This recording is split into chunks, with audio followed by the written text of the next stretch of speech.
1, get ready. Hey all, Scott Johnson here. A lot of people think that the game Pong was the very first version of a video game that the public could play, or that was like the very first game made, let's say. You know, the first video game that was executed and you could fire it up and you could play this game. But a lot of people, well, they're wrong about that. And I was one of those people. For the longest time, I thought that Pong was the first thing ever. And this comes from a lot of experience. I grew up in a household where we had full-size cabinet video games in the house all the time because my dad owned and ran a number of arcades locally.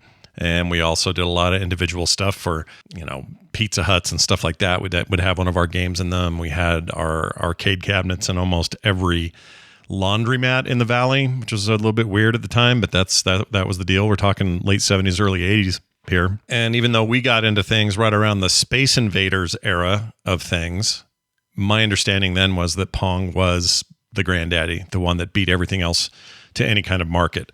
And I was wrong. So I thought I'd take a second here and talk a little bit about what came before. Did you know, contrary to this popular belief, the very first video game, which preceded Pong by many, many years, was a weird little game called Tennis for Two. This came out in 1958. At the time, this game was famous for having visitors in a big, long waiting line at the Brookhaven National Laboratory to play this game, Tennis for Two. The game was introduced on October 18th, 1958 as one of the lab's annual visitor days.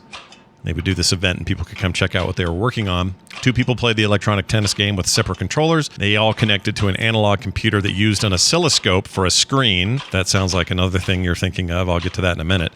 Anyway, the game's creator, William Higginbottom, was a nuclear physicist, lobbied a long time for nuclear non-proliferation. He was sort of known for that. He was the first chair of the Federation of American Scientists. Anyway, this game was his, and this sparked a lot of inspiration. So now you know. Some of you probably already knew, but I always love this kind of stuff, and it's good to know your facts. So yeah, next time you see Pong, don't give it so much credit.